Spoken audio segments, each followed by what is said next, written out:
Sutra Teratai yang menakjubkan. Bab 16, Panjang Usia Tathagata. Shin Fasyang Sutra Teratai episode 1514.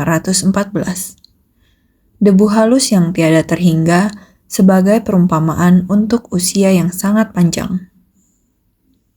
Esensi dari sesuatu yang berpadu untuk menjadi materi, wujud yang terbentuk dari partikel-partikel yang amat halus hingga mendekati tiada. Amat kecil dan amat halus sehingga tidak dapat dipersepsikan secara langsung melalui indera. Jika membandingkan jumlahnya, tidak dapat dibandingkan dengan persepsi secara langsung melalui indera. Inilah jumlah debu amat halus yang tiada terhingga. Jumlah yang sangat-sangat banyak di dalam kitab Sutra Buddha. Setiap bab kitab Buddha memiliki perumpamaan butiran debu. Sungai Gangga yang tak terhingga, banyak sekali butiran debu. Maksudnya adalah untuk mengumpamakan sangat banyak benda yang berkumpul. Yang terkecil dan terhalus itu adalah butiran debu. Oleh karena itu, semua barang yang terlihat oleh kita, yang terhalus dan terkecil, yang dapat terlihat oleh kita adalah debu, butiran debu. Esensi dari sesuatu yang berpadu untuk menjadi materi. Semacam ini adalah apa yang terlihat oleh kita. Wujud yang terbentuk dari partikel-partikel yang amat sangat halus. Barang-barang ini perlu dikumpulkan. Dan hal terkecil yang dapat dikumpulkan adalah debu. Wujud yang terbentuk dari partikel-partikel yang amat halus semacam ini, jika kita mengumpulkan segumpal pasir, itu sangat banyak. Di segenggam tanah itu, setiap butirannya adalah individunya sendiri. Maka dari itu, wujud yang terbentuk dari partikel-partikel yang amat halus, wujud debu dapat terlihat begitu halus dan kecil. Namun, debu belum cukup halus. Serpihan debu yang lebih tipis darinya, tingkat kehalusan seperti ini sampai hingga mendekati tiada. Sampai Anda tidak dapat melihatnya. Amat halus sampai tidak dapat melihatnya. Sehingga amat kecil dan amat halus sehingga tidak dapat dipersepsikan secara langsung melalui indera.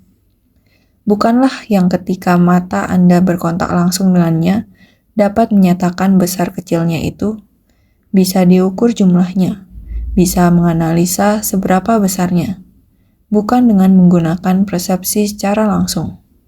Ada benda ini begitu kecil dan halus. Bagaimana Anda mempersepsikannya secara langsung? Yang demikian, mungkinkah jika menggunakan teknologi modern saat ini, maka tentu saja menggunakan mikroskop. Dengan mikroskop, segala yang tidak bisa kita lihat dengan mata hanya butuh dioleskan pada suatu kaca kecil. Di dalam mikroskop, setelah dilihat, wah, benda di dalamnya ini sangat padat, sangat banyak. Organisme itu tentu saja terlihat. Ini adalah di indera mata kita. Indera mata kita yang terhubung dengan objek itu. Objek luar yang kecil dan halus itu begitu banyak yang kecil dan halus adalah dikarenakan akar indera kita. Objek akar indera tidak mampu untuk melihatnya. Adalah luar biasa kecil dan halus, sehingga tidak dapat dipersepsikan secara langsung melalui indera. Yang amat kecil dan amat halus itu bukanlah dengan menggunakan mata telanjang bisa melihatnya. Jadi, jika membandingkan jumlahnya, sebenarnya untuk menggambarkan jumlah yang banyak sangat mustahil. Nyatanya, tidak dapat dibandingkan dengan persepsi secara langsung melalui indera. Sang Buddha ingin menghitung bodhisatwa-bodhisatwa ini. Ada begitu banyak bodhisatwa yang muncul dari bumi. Sejak pertama kali mereka berikrar, mereka terus datang dan pergi ke dunia. Batin yang memasuki keramaian datang dan pergi. Jumlah yang membimbing dan menyadarkan para makhluk seperti ini tidak dapat diukur, yakni jumlahnya sangat banyak. Inilah jumlah debu amat halus dan tiada terhingga. Ini mengungkapkan niat pikirannya yang amat teliti, sangat halus dan kecil. Dari sebersit niat pikirannya yang telah diekspresikan, besarnya usaha untuk memasuki keramaian dan lain-lain. Waktu, ruang, dunia manusia, di dalam 6 alam kehidupan, di dunia makhluk hidup, ini kalau mau dibandingkan. Sangat mustahil untuk dibandingkan. Niat ini mulai dari niat awal tergerakkan, bangkit dan mulai bertindak. Waktu dan ruang yang semacam itu, jumlah dari dunia para makhluk juga benar-benar sangatlah banyak. Ini dibandingkan dengan waktu dimulainya niat itu. Mulai membangkitkan tekad masuk ke dalam kerumunan masyarakat untuk membimbing dan menyadarkan para makhluk. Sebersit niat itu sungguh tidak terhingga dan tidak ada batasnya, tidak dapat dihitung. Sebenarnya, di dalam kehidupan kita, di ruang dan waktu kita semua juga ada. Ada yang tidak terlihat oleh mata kita. Di ruang kosong ini amat halus dan kecil, di depan kita semua, di dalam ruang kosong. Maka dia mengatakan amat halus hingga mendekati tiada. Sudah mencapai tiada, sudah tidak terlihat. Ini berarti kesadaran mata kita masih belum benar-benar dapat melihat sampai jelas dan paham bentuk sejati dari ruang kosong. Ruang kita tampaknya kosong, namun sebenarnya ruang dipenuhi dengan kehidupan yang amat kecil dan halus. Inilah yang sering kita katakan, 3 kaki di atas kepala ada dewa melihat. Esensi kebenaran ruang ini, esensi kehidupan di ruang ini, semua ini tidak dapat dilihat oleh kesadaran mata kita. Selalu berkata, tempat di mana Buddha membabarkan sutra teratai. Seberapa besar ruang pembabaran itu? Tempat itu tidaklah besar. Tetapi ruang di sekeliling, langit dan bumi, bahkan alam semesta, lembah dan lain-lain, semuanya merupakan tempat Buddha membabarkan Dharma, di mana Buddha memunculkan wujudnya. Oleh sebab itu, pagoda mustika muncul. Buddha mengumpulkan Buddha belahan raga dari 10 penjuru. Terus-menerus datang dari 10 penjuru. Pemandangan itu kita mendengarnya dari sutra. Dengan kesungguhan hati memikirkan pemandangan itu. Sepertinya sangat luas dan terbuka. Seperti Buddha yang tak terhitung jumlahnya, Buddha belahan raga datang dari segala arah.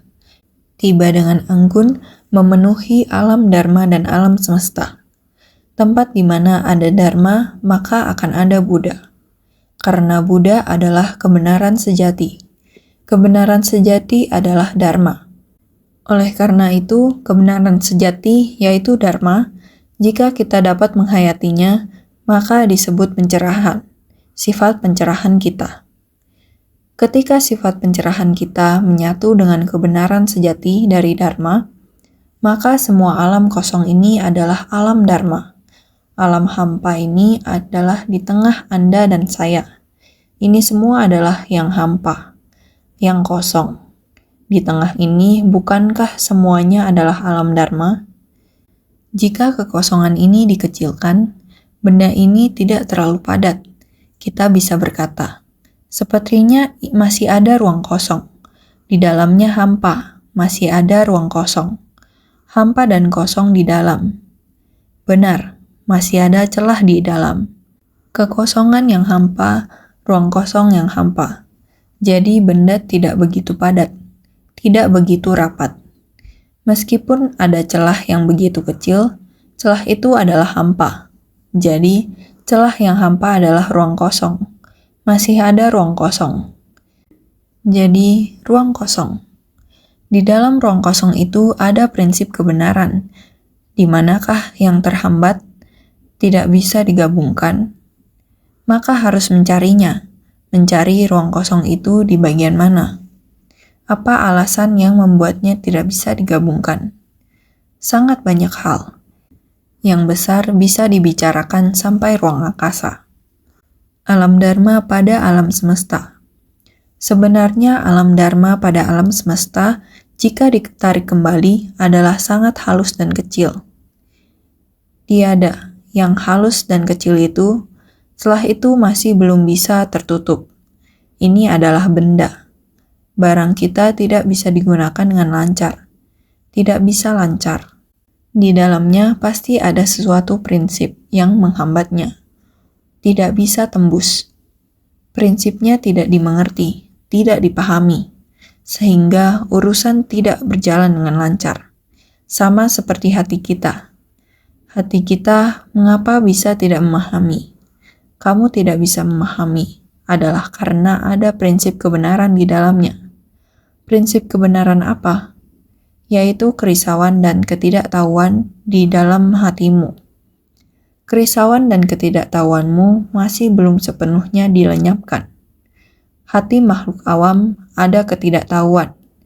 Jadi, kamu masih belum memahami prinsip kebenaran. Hal yang sama berbicara tentang besar. Senang dalam membicarakannya, dapat membicarakan begitu banyak tentang prinsip kebenaran. Jika dikecilkan, kita antar manusia apakah dapat bersatu? Aspek batin psikologi saya, apakah Anda bisa menembusnya? Pemikiran Anda saya tidak memahaminya. Di antara satu sama lain seperti ini. Bicara tidak cocok, pandangan dan pemahaman juga tidak sama. Maka akan timbul perselisihan, kemudian menimbulkan kerisauan. Inilah orang awam. Prinsip kebenaran jika dikatakan akan sangat besar, digunakan di dalam hati kita. Semuanya tidak berhasil. Ini adalah ketidaktahuan dan kerisauan dari kita sebagai orang awam. Sumber kerisauan ada di dalam hati kita. Namun, kita tidak dapat menghayatinya untuk memahaminya. Inilah debu halus yang masuk ke dalam hati kita. Partikel ini sangat halus sampai kita tidak dapat melihatnya. Seperti kaca, Anda dipisahkan oleh kaca. Kaca yang sangat bersih, Anda bisa melihatnya dengan jelas barang-barang di luar. Mengapa ada kaca yang demikian keras berada di tengahnya? Ini adalah debu. Debu itu sangat halus sampai mendekati tiada. Sudah kelihatan seperti palsu. Sebenarnya di kaca terpisah dari tempat tersebut. Kamu sudah terisolasi. Bahkan suara pun tidak bisa menembus. Apalagi orang, tidak akan bisa menembus ke dalam. Dia juga harus menggunakan yang paling halus. Benda yang bisa berubah menjadi halus sampai tidak bisa terlihat oleh Anda.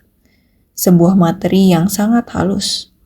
Bagaimana menyatukannya sehingga menjadi tembus? Secara kasat mata, tidak terlihat, tembus pandang.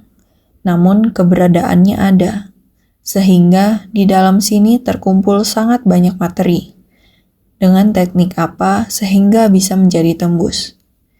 Jadi, amat halus hingga mendekati tiada. Dengan prinsip yang sama, mata kita sedang melihat bahwa di antara kita adalah tembus pandang. Sebenarnya, benda ini memiliki wujud yang amat halus. Di sekitar kita ini semua sangat halus dan menakjubkan. Manusia hidup di dalam prinsip kebenaran yang demikian menakjubkan. Hanya saja, kita tidak tahu dan tidak menyadarinya. Kita hidup di dalam ruang besar yang sangat menakjubkan, sangat kecil dan halus. Kehalus dan kecilnya itu hingga bagaikan udara. Kita manusia tidak boleh kekurangan udara. Udara ada kalanya tubuh manusia memerlukan gas oksigen. Apakah itu oksigen? Saat ini dunia sains sangat berkembang, sehingga jumlahnya yang sangat mikro ini menjadi terpisahkan, kemudian menciptakan kembali. Seperti adanya asap ini, terlihat seperti ada sesuatu. Sebenarnya asap tersebut adalah hampa. Ini adalah semacam gas. Gas dia memiliki kegunaannya sendiri. Udara segar bagaimana untuk menyaringnya? Ini bukanlah karena tidak ada unsur di dalamnya. Akan tetapi unsur tersebut hingga Anda tidak bisa melihatnya. Benar-benar Anda tidak dapat melihatnya. Ataupun yang dapat kamu rasakan. Anda harus berada di dalam lingkungan seperti ini. Oksigen udara adalah sesuatu yang mesti harus ada. Dengan demikian, barulah kita dapat terus hidup. Jika tidak, kita akan mengalami kekurangan oksigen atau hipoksia. Bagaimanakah wujud oksigen? Kita tidak dapat melihatnya. Jika kita mengalami hipoksia, kita tidak dapat bernafas. Sama halnya, ini juga merupakan suatu prinsip. Jiwa kehidupan di dalam kondisi yang penuh dengan prinsip kebenaran semacam ini, yaitu kita yang tidak mampu untuk menghayatinya, sehingga mencapai kebudaan dengan makhluk awam adalah ada pada kondisi semacam ini. Paham dan tidak paham. Memahami akan tercerahkan, tidak memahami akan tersesat. Orang yang tercerahkan akan mencapai kebudaan. Orang yang tersesat adalah orang awam. Inilah yang harus kita hayati dan pahami, sehingga kita harus tahu bahwa esensi dari sesuatu yang berpadu untuk menjadi materi, wujud yang terbentuk dari partikel-partikel yang amat halus. Itu adalah yang terhalus dan kecil dari yang terhalus dan kecil. Dianalisa menjadi debu halus. 7 kali lipat dari debu yang amat halus, masih ada debu dari emas. Debu dari emas ini masih ada yang lebih halus lagi, bila dibandingkan dengannya. 49 kali dari yang amat halus dan terus dipilah, hingga sampai pada yang benar-benar jumlah. Yang tahapannya tidak bisa dibandingkan lagi, sehingga sampai pada mendekati tiada, yaitu telah hampa. Terlihat semuanya adalah hampa. Pada tahap hampa, debu dari emas dapat secara bebas melewati substansi, adalah 7 kali lebih besar dari ukuran halus, 49 kali lebih kecil dari ukuran amat halus.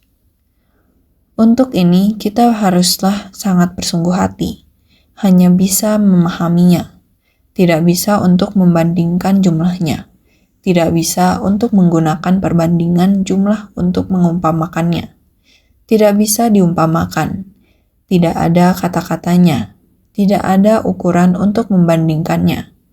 Sehingga amat kecil dan amat halus, sehingga tidak dapat dipersepsikan secara langsung melalui indera. Bukan sekarang Anda bisa langsung melihat bendanya. Adalah kita harus menggunakan batin kita untuk menghayatinya. Menggunakan perasaan dan kebijaksanaan kita untuk menghayatinya. Jadi, jika membandingkan jumlahnya, tidak dapat dibandingkan dengan persepsi secara langsung melalui indera. Harus mengatakan bahwa debu sebanyak sungai Gangga yang sangat-sangat banyak. Untuk menghitungnya, tidak ada hitungan yang bisa didapatkan. Sudah pasti tidak bisa untuk menghitungnya. Sehingga inilah jumlah debu amat halus yang tiada terhingga. Bukan dengan menghitungnya, hitungannya tidak akan bisa keluar, sehingga kita hanya bisa dengan sangat bersungguh hati untuk menghayatinya. Kita harus selalu bersungguh hati dalam mempelajari ajaran Buddha, menggunakannya dalam semangat kita. Bagaimana untuk setiap saat bersatu dengan Dharma, tubuh kita menerapkannya dalam kehidupan sebenarnya. Sehingga semua hal dan benda dalam hidup kita tidak akan terpisahkan dari Dharma. Jadi, apa yang kamu ucapkan itu sesuai dengan prinsip kebenaran. Apa yang kamu lakukan juga sesuai dengan prinsip kebenaran. Sangat sesuai dengan prinsip. Ya, kita memang harus demikian. Ini berarti bahwa yang kita lakukan itu sesuai prinsip kebenaran. Yang kita ucapkan sesuai dengan prinsip kebenaran. Inilah yang dimaksud dengan senantiasa menghubungkan batin kita dengan kondisi luar. Saya selalu mengatakan kepada semua orang tentang kesadaran. Kesadaran pikiran, objek akar indera. Kita setiap saat harus berada dalam kebijaksanaan. Jadi, mengubah kesadaran menjadi kebijaksanaan. 4 kebijaksanaan selalu ada di dalam kehidupan sehari-hari kita. Di dalam kebijaksanaan dengan kegiatan tak terbatas, di dalam kebijaksanaan dengan pengamatan menakjubkan, di dalam kebijaksanaan terhadap kesetaraan dalam sifat hakiki. Semuanya adalah bagian dari kebijaksanaan agung cermin sempurna. Sangat jelas, ini adalah kemampuan yang kita dapatkan di dalam mempelajari ajaran Buddha, menerapkannya di dalam kehidupan. Jangan mengatakan bahwa saya mempelajari ajaran Buddha. Mendengarkan Dharma berarti mendengarkan Dharma. Mendengarkan Dharma untuk mengakumulasikannya. Mendengarkannya untuk membuat catatan. Mendengarkannya untuk mencatatnya. Saya ada membuat catatannya. Saya ada mencatatnya. Bukan, adalah untuk menggunakannya atau menerapkannya.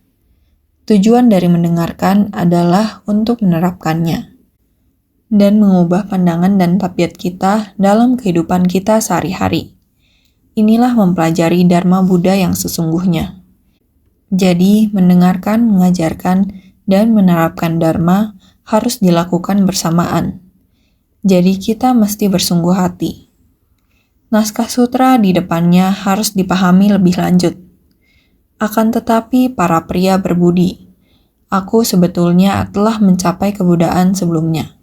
Semenjak miliaran koti nayuta kalpa yang tidak terhingga dan tiada berbatas dulu. Sutra Teratai bab 16, panjang usia Tathagata. Para pria berbudi, begitulah cara Buddha menyapa orang-orang yang mendengar Dharma di tempat ini. Baik yang senior atau yang baru membangkitkan tekad, kalian semuanya, kita tidak boleh melekat pada yang dekat atau bingung pada yang jauh.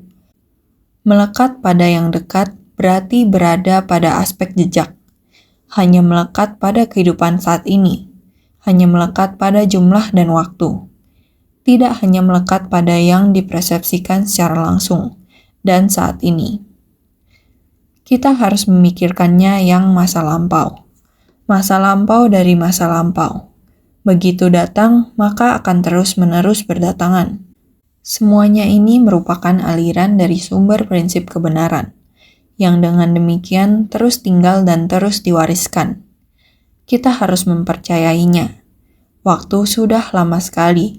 Sebenarnya, sejak saya mencapai kebudaan, sudah sangat lama. Bukan hanya pada kehidupan saat ini saja. Kehidupan saat ini hanyalah merespon jalanan jodoh dengan menampakkan wujud. Datang untuk membimbing para makhluk. Salah satu dari sekian banyak perwujudan ini adalah agar semua orang bisa melihat.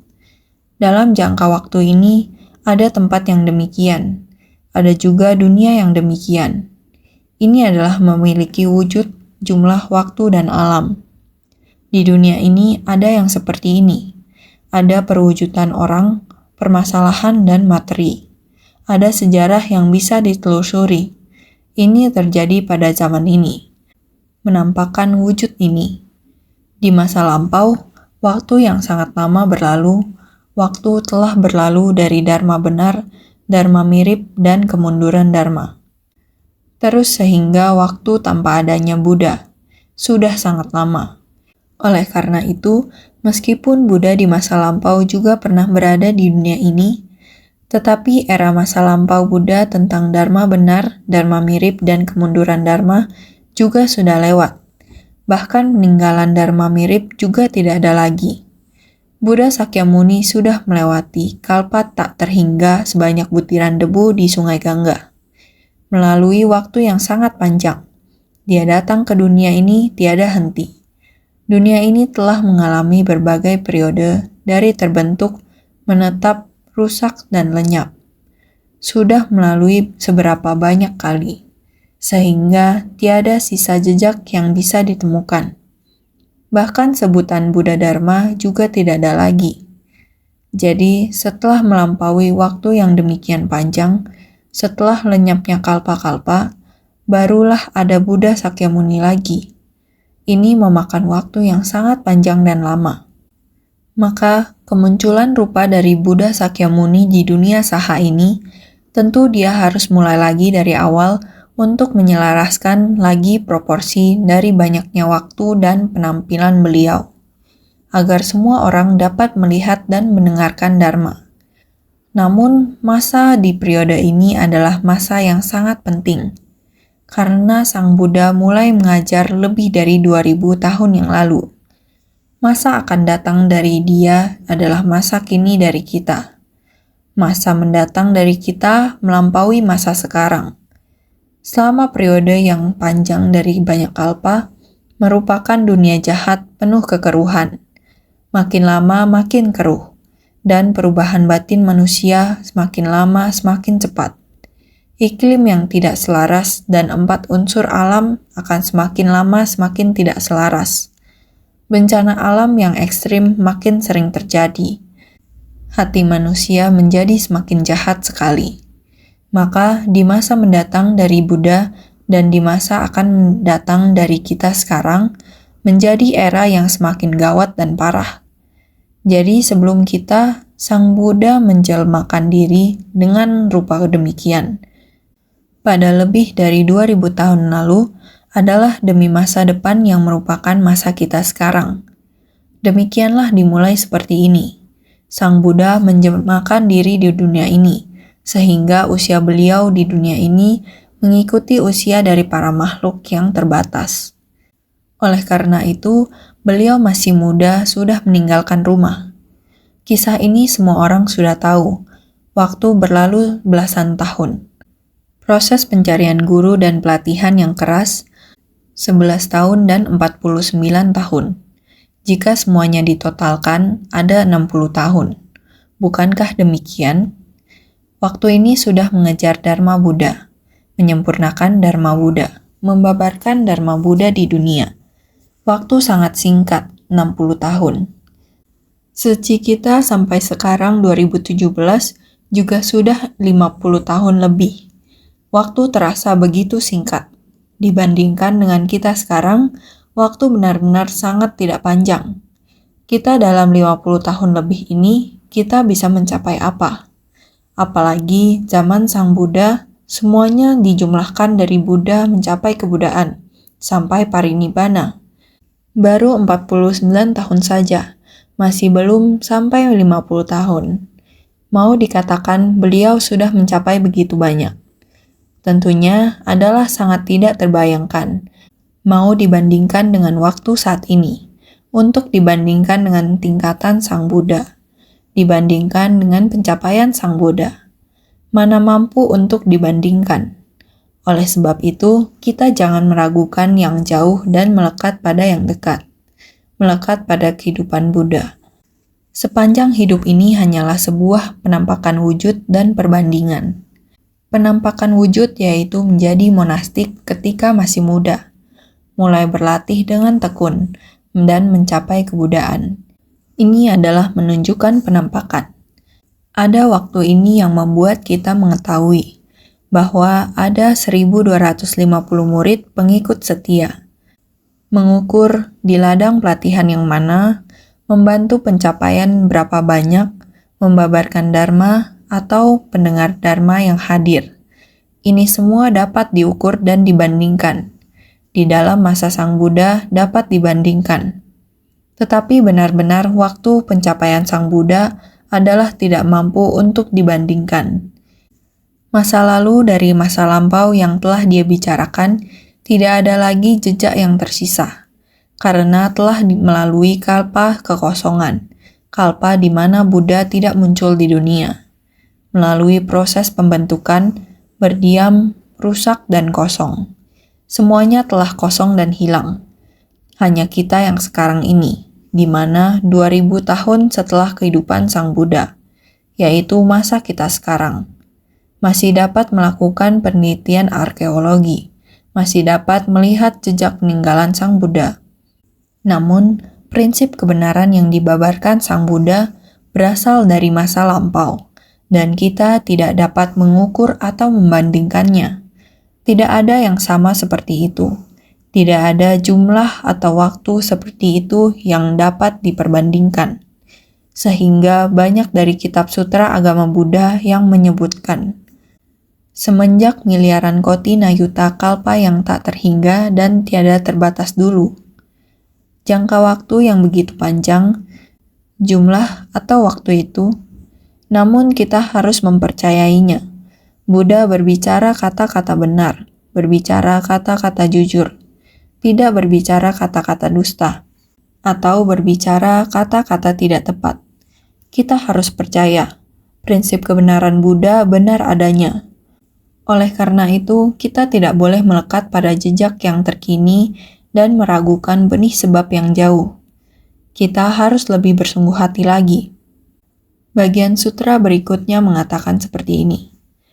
Sebagai perumpamaan, 5 miliar kotina yuta asamkaya dari 3.000 maharibu dunia, seandainya digiling oleh seseorang menjadi debu halus, kemudian dia pergi ke penjuru timur melewati 5 miliar kotina yuta asamkaya, negeri untuk menjatuhkan sebutir debu.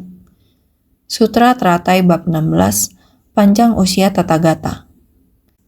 Benar, jika barusan tadi tidak memberitahukan hal-hal ini kepada kalian, dan saat ini membaca kembali angka-angka ini, bagaimana kita dapat menghayati dan memahaminya? Ini adalah jumlah. Sebagai perumpamaan, 5 miliar kotina yuta asamkaya dari 3.000 maharibu dunia. Yang begitu luas, dunia yang begitu luas dan besar. Sebagai perumpamaan, 5 miliar kotina yuta asamkaya dari 3.000 maharibu dunia. Pada tanah barat, angka besar diumpamakan sebagai maharibu dunia yang tak terkira. Tanah barat adalah sebutan untuk India kuno oleh orang-orang dari dinasti Tang. Pada zaman kuno, dahulu kala di India disebut tanah barat. Bagi kita, ini adalah India kuno yang disebut negeri lain. Itu adalah negara di mana dia berada. Jumlah tanah lain artinya bukan hanya berbicara tentang India, akan tetapi negara selain India, alam luar angkasa ini. Angka besar diumpamakan sebagai maharibu dunia yang tak terkira. Di zaman itu, selain berbicara tentang dunia bumi, sebenarnya yang ingin dibicarakan Sang Buddha adalah ada banyak dunia di alam dharma alam semesta. Sangat banyak dan sangat banyak. Tidak hanya ada di bumi. Selain bumi, masih ada banyak sekali dunia di alam semesta. Sehingga, Nayuta artinya 1 triliun atau selaksa koti. Asamkaya artinya tiada terkira. Dalam semua sutra, jumlah yang sangat banyak diumpamakan dengan jumlah debu halus yang tidak dapat disebutkan. Ketika dia berbicara tentang jumlah besar atau banyak, maka dia harus mengatakan seperti ini, dan menggunakan metode ini untuk mewakilkannya. Banyak sampai tahapan mana banyaknya. Berapa banyak dunia yang ada di alam semesta ini? Diumpamakan dengan jumlah debu halus yang tak dapat disebutkan. Dia menggunakan perumpamaan ini. Banyak butiran debu. Sebutir debu, sebutir pasir, itu melambangkan satu dunia. Menggunakan ini sebagai perumpamaan. Seandainya digiling oleh seseorang menjadi debu halus. Seandainya diumpamakan kalau ada seseorang yang menggiling halus semua dunia ini, pada saat yang bersamaan, membuat semuanya menjadi debu halus. Seandainya digiling oleh seseorang menjadi debu halus. Seandainya diumpamakan. Jika seseorang membuat dunia-dunia ini, pada saat yang bersamaan membuatnya digiling menjadi serbuk atau tepung, maka semua dunia ini akan menjadi partikel debu halus. Kemudian melewati lagi ke penjuru timur, melewati 5 miliar kotina yuta asamkaya negeri untuk menjatuhkan sebutir debu. Dengan cara ini, menggunakan sebutir debu, setelah melewati waktu yang sekian lama dan tempat yang begitu jauh, menjatuhkan sebutir di tempat tersebut. Begitu banyak partikel debu halus ini mau memisahkannya dan menempatkannya masing-masing di tempat yang sangat jauh. Setelah melewati asamkaya negeri yang tak terhitung jumlahnya, menjatuhkan sebutir debu, kemudian melewati negeri yang tak terhitung jumlahnya lagi, dan menempatkan daratan lain setelah jarak yang begitu jauh. Dengan cara ini, pasir dan debu tersebut Setelah jarak yang jauh meletakkan sebutir pada jarak yang jauh, hingga semua pasir debu habis diletakkan semua. Jadi saat ini perumpamaan dalam sutra ini menggambarkan panjangnya usia beliau. Sekarang sutra memberikan perumpamaan untuk usia yang sangat panjang, menggunakan sejumlah dunia yang digiling menjadi debu, kemudian melewati sejumlah dunia untuk menjatuhkan sebutir debu. Ini menjelaskan kalau dunia-dunia di mana debu dijatuhkan sudah tidak dapat disebutkan. Apalagi dunia-dunia di mana debu tidak dijatuhkan, bagaimana mungkin dapat disebutkan? Dunia-dunia ini di mana debu dijatuhkan dan tidak dijatuhkan sudah tidak dapat disebutkan. Lalu bagaimana debu pada dunia-dunia ini di mana debu dijatuhkan dan tidak dijatuhkan dapat disebutkan pula? Sekarang yang kita akan bahas selanjutnya adalah usia yang sangat panjang. Seperti ini, di dunia sangat panjang ini menggunakan debu halus yang begitu banyak. Dengan demikian, begitu banyak dunia diletakkan satu butir. Meletakkannya hingga semua pasir ini, butiran debu pasir tak terhingga ini habis. Seperti ini, kalian renungkan atau pikirkan. Seberapa panjang dunia itu? Ini sebenarnya adalah perumpamaan. Maka usia akan ada sebegitu panjang juga. Ini menggunakan apa untuk mengumpamakannya? Tidak mampu untuk dibandingkan. Apakah kalian dapat memahami ini? Apabila kita menggunakan tangan kita mengambil segenggam kacang, kita letakkan satu butir kacang demi satu butir kacang dengan jarak tertentu, meletakkannya sampai butiran kacang di tangan kita habis. Anda lihat, Anda dari tempat kejauhan melihat kembali pada jarak butiran kacang pertama yang diletakkan. Seberapa panjang atau jauh?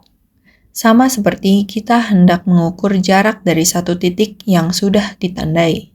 Seberapa panjang dan meletakkan tanda di sana.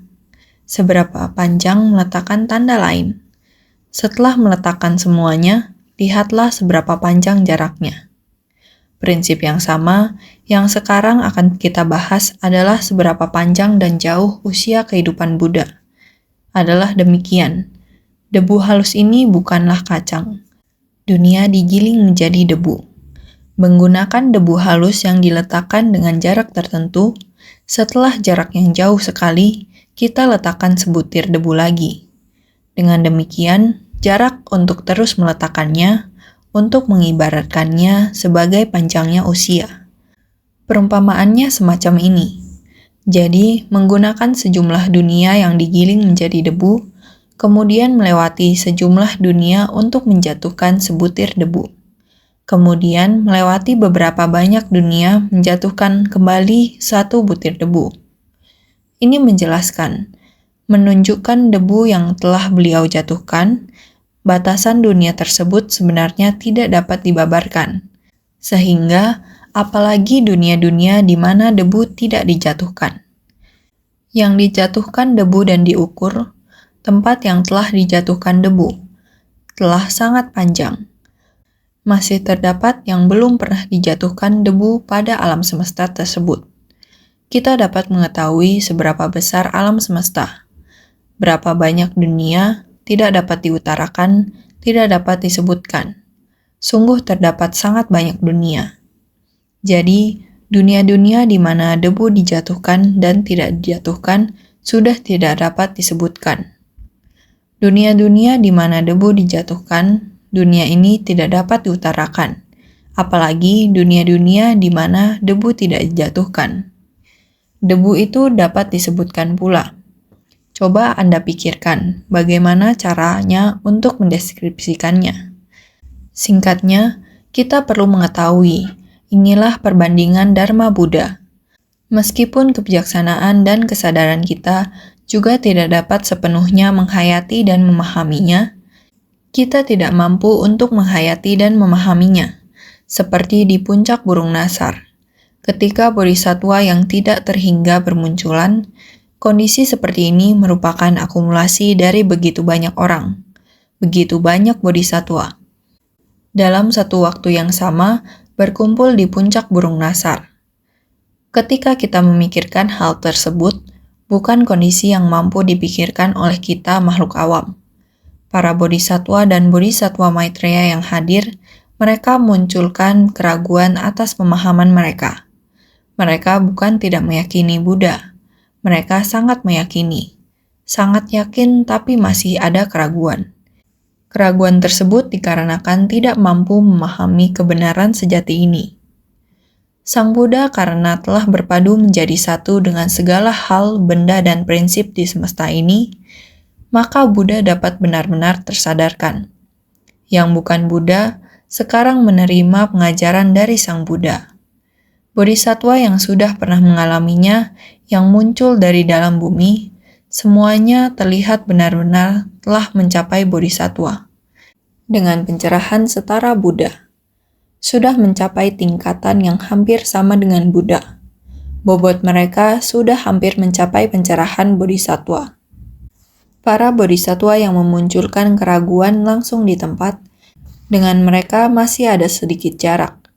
Para bodhisatwa yang hampir setara dengan Buddha ini, dengan tingkatan Buddha masih ada sedikit jarak.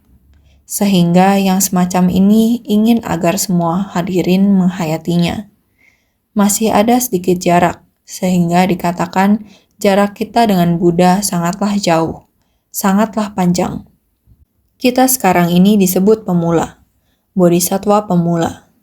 Kita sambil jalan sambil melakukan. Di tengah orang banyak, kerumunan orang yang penuh kerisauan, noda batin adalah sumber kebodian. Memahami kerisauan dari para makhluk. Setelah kita mendengar Dharma, bagaimana kita di tengah orang banyak, kita tidak terpengaruh olehnya. Kita dapat bersumbangsih untuknya, mencabut kesulitannya. Kita masih belajar, berjalan selangkah demi selangkah, satu sisi melakukannya. Sulit dihindari tanpa Dharma tidak terjadi kesalahpahaman. Tetapi perselisihan paham adalah sumber kebodian untuk mengingatkan kita, membuat kita banyak belajar. Kan'en menghayatinya. Inilah jalan bodhisatwa yang kita pelajari. Bodhisatwa pemula, bagaimana kita memahami prinsip kebenaran ini. Hanya dengan kita benar-benar melakukan tindakan nyata di tengah orang banyak, Dharma bukan didengar saja, bukan juga dipahami dalam tulisan, harus dengan tindakan nyata, sehingga harus sesuai dengan kenyataan. Harus setiap saat bersungguh hati.